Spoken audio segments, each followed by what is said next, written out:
Estamos hablando de la República de Platón. Este es el tercer video en una serie de 10. Estamos dedicando un video a cada libro, es decir, a cada capítulo de la República. La República es el libro probablemente el más importante de la obra de Platón y uno de los más importantes de la historia de la filosofía.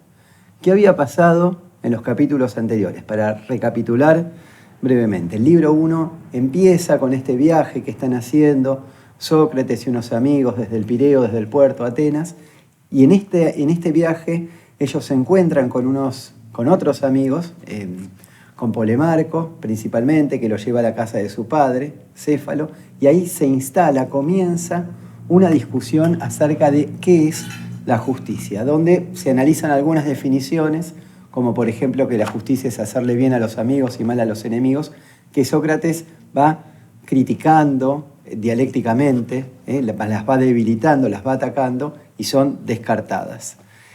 En el libro 2 hay dos discípulos de Sócrates que a la sazón son hermanos de Platón, que son Glaucón y Adimanto, que luego de que Sócrates ha tenido al final del libro 1 como un intercambio con Trasímaco, un sofista, que piensa que la justicia es lo que le conviene al más fuerte, y Sócrates lo refuta. Sin embargo, Glaucón y Adimanto es como que ellos recogen el guante ahí y toman la misma postura del sofista, aunque ellos son filósofos o discípulos de Sócrates. Y le exigen a Sócrates que realmente él pruebe que la justicia es algo bueno por sí mismo, no por su conveniencia pragmática, no por las ventajas que nos trae, como por ejemplo el reconocimiento de nuestros pares o quizás un premio de los dioses después de muertos, sino que en sí mismo es mejor, es más feliz la persona que vive una vida justa que la que vive una vida injusta. Y Sócrates, medio a regañadientes, pero acepta este desafío, y ahí en el libro 2 dice, bueno, si vamos a definir realmente lo que es la justicia, no lo podemos hacer al nivel del individuo. Es muy chiquito el individuo, no se puede leer adentro de la mente de un individuo qué significa para ese individuo vivir una vida justa o injusta. Lo tenemos que llevar a un nivel macro para entenderlo. Tenemos que verlo como con lupa. Y ampliarlo de esta manera para Sócrates es plantear el tema de la justicia al nivel del Estado, de toda la polis, con cuáles son las leyes de una ciudad que harían que esa ciudad sea una ciudad justa. Y esto lo empieza a desarrollar en el libro 2, un libro muy importante, ¿sí? Porque empieza a plantear cuestiones como cuál es el origen de las sociedades, por qué las personas viven juntas, cuáles son las leyes fundamentales de una sociedad, cómo hay que ordenar a una sociedad para que sea una sociedad justa, y establece que en esta sociedad va a haber clases sociales, va a estar el pueblo, van a estar los guardianes, que son como las fuerzas de seguridad, las encargadas de la represión y de la defensa de esa sociedad frente a las amenazas. Y finalmente va a plantear el problema de cómo se educa a esas fuerzas de seguridad, qué educación le damos a los guardianes, y él va a decir que hasta los 20 años esa educación está basada en dos disciplinas, la música y la gimnasia. Hasta ahí llega el libro 2, pero hacia el final del libro 2 se mete con un tema muy espinoso, Sócrates, y es la cuestión de la poesía, porque la poesía en esa época no es lo que nosotros entendemos hoy por poesía. Cuando en las obras de Platón o incluso de Aristóteles se habla de poesía, la categoría se usa de una manera parecida a lo que hoy nosotros llamaríamos literatura. Es decir, ¿quiénes escribían poesía? Escribía Homero, que hacía historias de héroes, lo que se llama la épica, la guerra de Troya, los viajes de Ulises. Escribía Hesíodo, escribían los dramaturgos, es decir, Sófocles, Eurípides, Esquilo, los que escribieron las grandes tragedias griegas. Entonces, no es los poemas en los que pensamos ahora, sino que es ficción, son historias que están escritas en verso.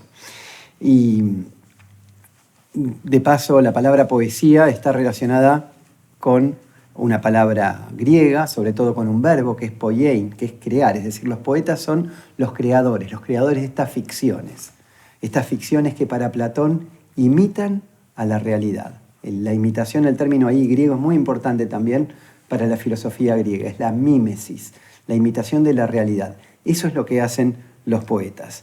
Entonces, en esa época era un elemento central de la educación griega saberte a Homero, aprender de los poetas.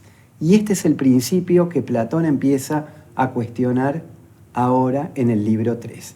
¿Qué le estamos enseñando a los chicos, señora? ¿Qué le estamos enseñando cuando les decimos, chicos, lean las obras de Homero? ¿Qué ejemplo les estamos dando? Les leo una partecita del libro 3 de la República. Dice, Platón, ¿no? Dice, en la boca de Sócrates. Cuando Homero hace decir al sabio Ulises que nada le parecía más bello que mesas cubiertas de pan y carne, y un escanciador sacando el vino de la crátera para llevarlo y derramarlo en las copas. El escanciador era el tipo que servía el vino mezclándolo con agua. Y la crátera era como ese barril donde tenían el vino. Entonces está diciendo que Ulises dice que le parecía lo más bello del mundo esos manjares puestos sobre la mesa, el vino. Y Sócrates, que recordemos es portavoz de Platón en estos diálogos, dice, ¿te parece apto para que el joven que lo oiga tenga autodominio? ¿Por qué? Porque lo que vemos acá es un héroe, Ulises, diciendo, che, está buenísimo chupar y morfar, ¿no? Comer y beber. Eso está diciendo Ulises. Es decir, que está elogiando, está diciendo que lo más lindo que hay es satisfacer nuestros apetitos, nuestros placeres. Y lo que Platón, a través de Sócrates, está planteando en estos libros es que no nos tenemos que dejar gobernar por nuestros placeres, que tenemos que tener como un autogobierno, un autodominio. Esa es una virtud que la va a ir desarrollando de a poco, que se llama la templanza, la moderación. No está bueno que los chicos entonces crezcan, por ejemplo, admirando a un héroe que se la pasa disfrutando estos placeres de la mesa o de la cama, o bien poseído por la furia, ¿no? Iracundo, desatado porque le tiene bronca o le tiene odio a alguien que le hizo un mal, o quizás cuando le toca un momento de mala suerte, cuando está en una situación en que está en riesgo su vida, lamentándose de su mala fortuna, de su destino. Entonces, lo que está diciendo Sócrates, de nuevo, que es portavoz de Platón, es en estas lamentaciones, en esta entrega a los placeres, en este orgullo, en esta ira, los chicos están recibiendo un mal ejemplo. Esta no es la educación que queremos para los guardianes de la ciudad, de la utopía que están diseñando, la ciudad justa que quieren construir en esta obra. Lo que propone Sócrates directamente acá es censura. Borremos de la obra de Homero todos estos párrafos que son inconvenientes. Entonces, este libro 3 lo que propone al principio, en la primera parte, es esta crítica general del arte, empezando por la música. Porque la poesía, esto es también algo que nos suena raro en los griegos, la poesía, palabra griega como les decía, es parte de la música para Platón y para los griegos en general. Porque la poesía es música, la poesía tiene ritmos, tiene una particular musicalidad en el lenguaje poético, ¿sí? Entonces, de nuevo, música también es una palabra griega que viene de las musas, y por esto la poesía puede ser vista como parte de la música. Los discursos en general, incluso, para los griegos, son vistos como parte de la música. Pero si tomamos a la música en sí, en realidad la música la podemos descomponer en 3 elementos, o 4 según como lo veamos. Pero empecemos por los 3. En primer lugar, las palabras. Es de lo que hablábamos recién. Es el texto de la historia. Entonces, bueno, ahí dice, suprimamos todos estos fragmentos que son inconvenientes. De las quejas y las lamentaciones de los héroes, por ejemplo. En segundo lugar, lo que él llama la armonía, que en realidad es más parecido a lo que hoy llamamos la tonalidad, las escalas. Hay un poco de polémica acá entre los académicos acerca de en qué consistía cada escala, pero en el texto habla de una escala que es la lidia mixta, la lidia tensa y otras semejantes que son las escalas que son lastimeras, quejosas, demasiado tristes. Dice, no, esto nos lleva a la cobardía, nos lleva como a un debilitamiento del alma. Censúrenlas, suprímanlas. En segundo lugar, otro tipo de escalas que son como las fiesteras, las que llevan para él a la molicie, dice, la vagancia, la indolencia, la joda, la fiesta. Son inconvenientes para los hombres y las mujeres que quieren ser sabios y moderados. Cita entre ellas a la jónica y a la lidia que aparentemente se usaban en los festines. Dice, no son de uso para los guerreros. Y los deja a los griegos nada más con dos escalas, la dórica y la frigia. El mismo dualismo que con la música y la gimnasia. Dice, muchachos, necesitamos solamente dos tipos de armonías, dos tipos de tonalidades. Una fuerte que traduzca el tono y las expresiones de un hombre de corazón, de un guerrero, ¿no? En la pelea o en cualquier otra acción violenta. Para que, digamos, como la música de guerra, ¿no? Que la idea es no detenerse frente a las amenazas de muerte, no estar lamentándose en la desgracia, tener fuerzas para seguir avanzando y seguir luchando. Hay música que nos lleva en esta dirección. Y después, la segunda es otra música más tranquila, más pacífica, que nos conecte con la armonía, que nos conecte con la necesidad de construir acuerdos con los demás, de vivir en un cierto orden y pacíficamente. Entonces, dos tonalidades, una violenta y una pacífica. Deja, hoy diríamos, el rock y el melódico por ahí, no mucho más. Habla de los ritmos, también de cuáles son los ritmos apropiados, sería el tercer registro. Y el cuarto registro, la censura llega incluso hasta los instrumentos, ¿no? Dice, no tenemos necesidad de instrumentos con demasiadas cuerdas, ni de usar técnicas panarmónicas en nuestros cantos y en nuestra melodía, o sea, nada de exceso de arreglos corales. Solamente va a dejar como instrumentos válidos la lira y la cítara. Son instrumentos de cuerdas, pero de poquitas, y la siringa, que es un tipo de instrumento de viento para el campo, para los pastores. La idea es elegir palabras, ritmos, armonías e instrumentos que tengan que ver con esta vida que tiene estos dos ejes. Por un lado es valerosa y por otro lado es ordenada, como en la gimnasia y en la música. Propone vigilar a los poetas para que nos den solamente modelos de buen carácter en sus obras. Pero además extiende la censura a todas las artes. Dice, será preciso que fijemos nuestras miradas sobre todos los demás artistas para impedir que copien, en pintura, en arquitectura o en cualquier otro género, la maldad, la intemperancia, la vileza o la fealdad. Solamente modelos buenos y lindos y sanos y justos. Y si los artistas se niegan a trabajar de esta manera, los expulsamos de la ciudad, sencillamente. La música, para Platón, es la parte principal de la educación. Se mete desde muy temprano en el alma, el ritmo y la armonía se van apoderando del alma y consiguen que las cosas buenas, lo bello, la verdad, la valentía, entren como un resultado necesario. Uno se va como insensiblemente, está siendo guiado, está siendo llevado a amar y a imitar a lo bello, a lo bueno, a lo justo, a lo valiente. Toda conversación sobre música, dice Platón, debe venir a parar en el amor a lo bello. Acá hay algo muy interesante, porque cuando uno piensa en la pintura, más claramente puede pensar en una imagen que está copiando o imitando otra cosa. La música, si pensamos en los instrumentos, ¿no? Si nos olvidamos de la letra, si pensamos en la ejecución de una pieza musical puramente instrumental, que no tiene letra, ¿qué es lo que imita? No imita figurativamente, no imita pintando. Hay algo, como una resonancia directa, ¿no? De que algo que es armónico en la música debería generar una armonía en nuestro alma. Entonces, la idea es que si vos escuchás buena música desde chiquito, aunque la música no sea una imitación figurativa, ¿no? Como una historia o como un cuadro, que los ves, que te los podés imaginar, pero simplemente a través de esta armonía, de este orden, de esta regularidad en los ritmos, de usar los instrumentos adecuados, hay como un orden que se va metiendo en el alma. Y esto es lo que va haciendo que las personas naturalmente se inclinen a ser personas buenas, personas ordenadas y personas justas. Esto tiene que ver también con el concepto de amor en Platón, que lo trabaja en otro diálogo, que es el Simposio.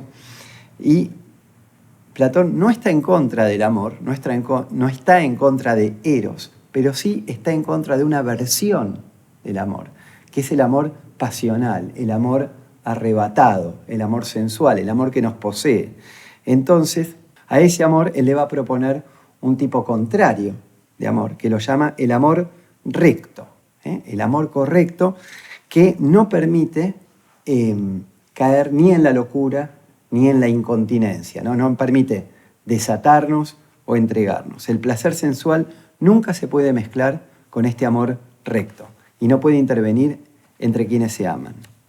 De hecho, Platón propone para esta república que se están imaginando en el diálogo una ley que impide que el amante bese al amado. Acá hay todo un tema gigante en el que no nos podemos meter, que es las relaciones entre amantes y amados, generalmente homosexuales, que eran comunes en Grecia en esa época. Y hoy tendemos a pensar la relación entre dos amantes como simétrica, ¿no? Pero Platón distingue claramente el rol del amante del rol del amado. Entonces, muchas veces el amante era una persona mayor, de cierto poder o prestigio o de sabiduría, que elegía un joven mancebo, un bello joven del cual se enamoraba. Entonces, lo que propone Platón por esta ley es que prohíba todo exceso. Dice que lo bese al amado, que esté con él y que lo toque como un padre a un hijo, siempre con un fin honesto. De suerte que en la comunicación que el amante tenga con el amado jamás dé lugar a sospechar que han ido más allá, porque en ese caso se le habrá de echar en cara su poca delicadeza y su falta de educación. Bien, hablamos de la música, el libro 3 habla también brevemente de la gimnasia, y así como en la música no buscamos el exceso, no buscamos los lujos, sino que buscamos una música que ordene el alma, con la gimnasia es lo mismo. No está pensando en una gimnasia de alta competición, de atletas de élite, que si no toman el agüita mineral o la superdieta, ya se les cae el programa. Al revés, está pensando en cómo criar hombres rudos, hombres que puedan soportar la intemperie, soportar una guerra y siempre seguir adelante. Una gimnasia sencilla y moderada para guerreros. Los atletas guerreros deben estar como los perros, siempre alertas, verlo todo, oírlo todo, mudando sin cesar en campaña el alimento y la bebida, es decir, no están sujetos a una dieta específica. Sufrir el frío y el calor y por consiguiente tener un cuerpo a prueba de todas las fatigas. Pareciera, en principio, que la música es para formar al alma y la gimnasia para formar al cuerpo. Y un poco lo discute en esos términos, pero luego termina diciendo que en realidad los dos tienen que ver con la formación del alma, es la educación del alma de cada ciudadano de esta polis que están creando. Es decir, que la música nos hace sensibles y armoniosos, y la gimnasia nos hace duros y valientes. Son todas virtudes del alma. En este punto él dice que en esta ciudad perfecta no van a hacer falta ni tribunales ni hospitales, porque los tribunales y los hospitales son necesarios cuando la sociedad está desordenada.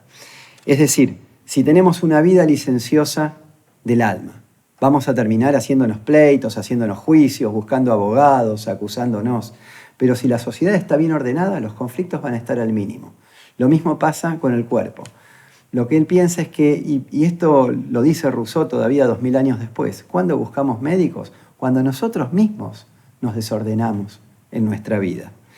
En este comentario del libro 3, yo los estoy alertando continuamente acerca de este deslizamiento de Platón que lo lleva a lo que desde el punto de vista de hoy en día lo llamaríamos una ideología totalitaria.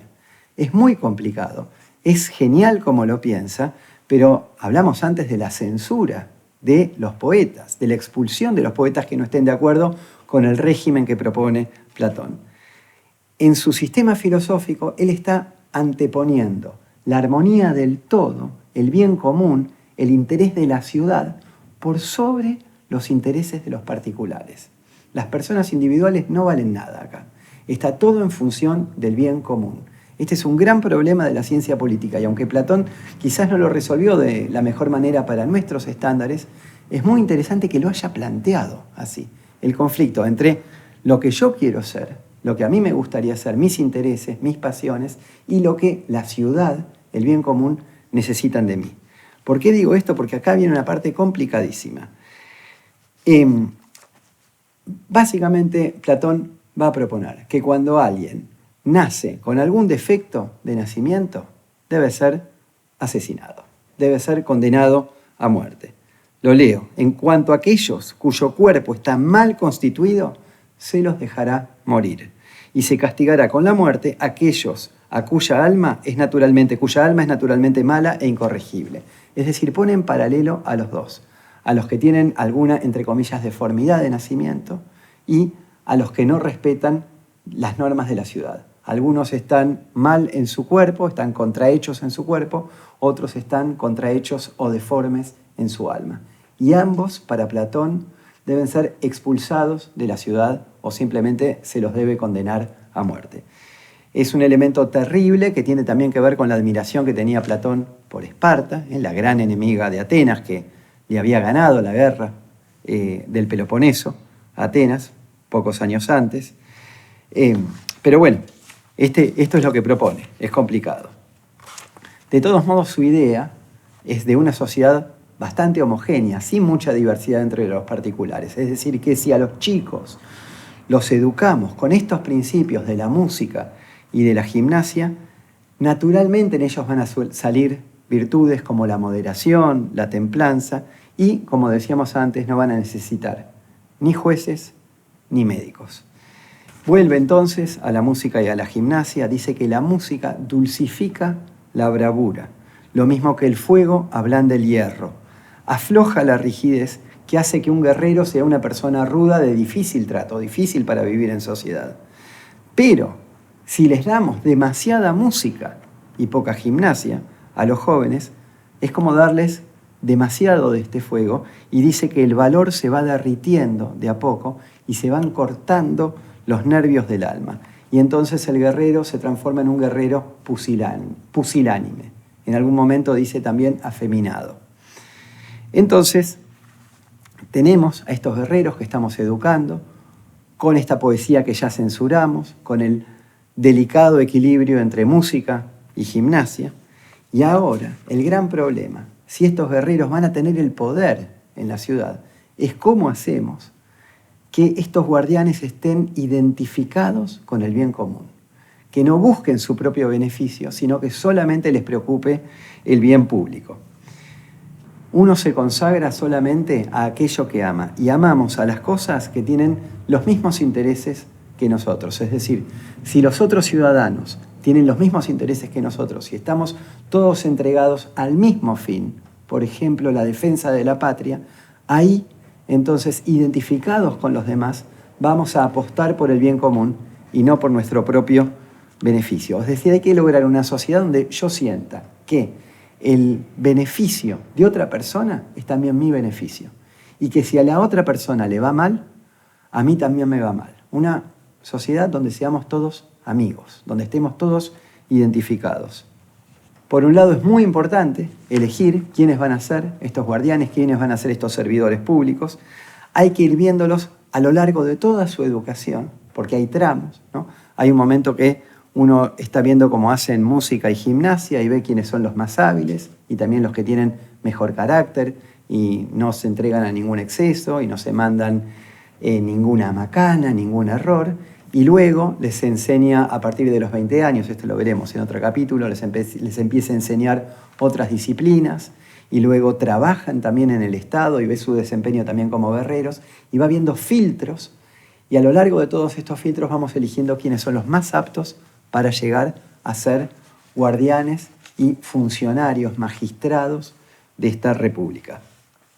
Pero, bueno, por supuesto, los que no reúnen estas condiciones los va desechando, los va excluyendo de esta clase de guardianes. Y aquí conectamos con el principio de este capítulo, porque empezamos hablando de la censura en la poesía. Y viene un elemento más de esta fantasía totalitaria que propone Platón, que para mí es tremendo. No solamente nos está diciendo, censuremos a los poetas cuando nos dan malos modelos de los héroes o de los dioses, sino que también vamos a crear lo que hoy llamaríamos un relato, una ideología, que aunque sabemos que es mentira, esto va a predisponer a la gente a darlo todo por su Estado, por su patria. Entonces, por ejemplo, propone crear un mito en el cual todos los habitantes son hijos de la tierra en la que nacieron. Esto hoy nos parece de lo más natural, porque esta metáfora se nos hizo carne de tal manera que es absolutamente natural hablar de la madre patria. Pero acá Platón lo está proponiendo como una novedad. ¿Qué tal si en lugar de enseñarle a los chicos que su mamá es esa señora de carne y hueso, les decimos que su mamá es la tierra en la que nacieron? Así están dispuestos a darlo todo por la patria. Este es el primer mito que él propone que le enseñemos, la primera mentira que propone que le enseñemos a los chicos que nacen en este país ideal. Y después les propone otro mito, que es decir, que la divinidad, Dios, mezcló un poquito de metal en el alma de cada uno. Pero a algunos les mezcló un poquito de oro, a otros un poquito de plata y a otros un poquito de hierro o de bronce. Entonces, si les pusieron oro en su alma, eso quiere decir que ustedes son aptos para gobernar a los demás. Si les metieron plata, quieren decir que van a ser buenos guerreros, buenos guardianes. Y si les metieron hierro o bronce, sirven para artesanos o para campesinos, para cultivar la tierra o tener animales, labradores. Los magistrados, los funcionarios, les está dando Platón acá dos atribuciones. Primero son los que van a examinar a cada chico y decidir, o a cada joven y decidir si está hecho de oro, de plata, de hierro, de bronce. Y según eso le marca el destino, a qué clase social va a pertenecer y cuál va a ser su función en el país. Pero la otra atribución que le está dando los magistrados es la de mentir, es la de crear estos mitos al fin de engañar a los ciudadanos por el bien de la República, ¿no? Y, en último término, para reprimir mejor tanto las sediciones desde adentro, cuando alguien que no es de la clase de los gobernantes quiere usurpar el poder, como las amenazas desde afuera. Como si no fuera suficiente, con todas las novedades que aparecen en este libro en cuanto a la ideología, en cuanto al poder, en cuanto a las clases sociales, al final de este libro 3 viene un invento que va a revolucionar la historia no solamente de la filosofía o de la ciencia política, sino la historia de la humanidad. Es el primer momento en la historia en que se formula como teoría, como proyecto político, el comunismo. Platón dice, ¿cómo hacemos que los guardianes realmente estén entregados al bien común? No estén siguiendo sus beneficios particulares. Y dice, bueno, que no tengan nada propio, que vivan en comunidad entre ellos. Es decir, no es un comunismo que anula la propiedad privada para toda la sociedad, pero sí anula la propiedad privada para los gobernantes y para los guardianes. Que ninguno de ellos tenga nada suyo, a no ser lo absolutamente necesario. Que no tengan ni casa, ni despensa donde pueda entrar todo el mundo. El alimento se lo tienen que dar los conciudadanos como pago por sus servicios. Tienen que comer sentados en mesas comunes. Tienen que vivir juntos. Ni siquiera tienen hijos propios. No se sabe de quién son los hijos. Esto hablaremos más adelante. Les diremos que, como los dioses les pusieron en su alma un oro divino, no pueden rebajarse a tocar el oro de los mortales, el oro que usamos en la vida cotidiana o que usan los comerciantes, que está manchado de placeres y de sangre. Les estará incluso prohibido tocar el oro y la plata, guardarlos para ellos, adornar sus vestidos con oro, beber en copas de oro o de plata. Y este es el modo en que ellos, pueden conservarse a sí mismos en este rol de guardianes y de funcionarios y a la vez conservar al Estado. Porque, dice Platón, desde el momento en que se hagan propietarios de tierras, de casa y de dinero, de guardianes que eran, se van a convertir en otra cosa, se van a ir de su clase social, se van a volver empresarios y labradores. De defensores del Estado se van a convertir en enemigos del Estado y en sus tiranos. Van a pasar la vida odiándose entre ellos y tendiéndose trampas. Y de este modo, tanto el Estado como ellos mismos van a la ruina. Hoy que tenemos, ¿no?, tantos gobernantes empresarios, me parece interesante esta reflexión que hace Platón sobre lo que hoy llamaríamos un conflicto de intereses. Si tenés riquezas, es porque estás pensando en tu bien particular. No estás capacitado para ocupar el lugar del que piensa en el bien común.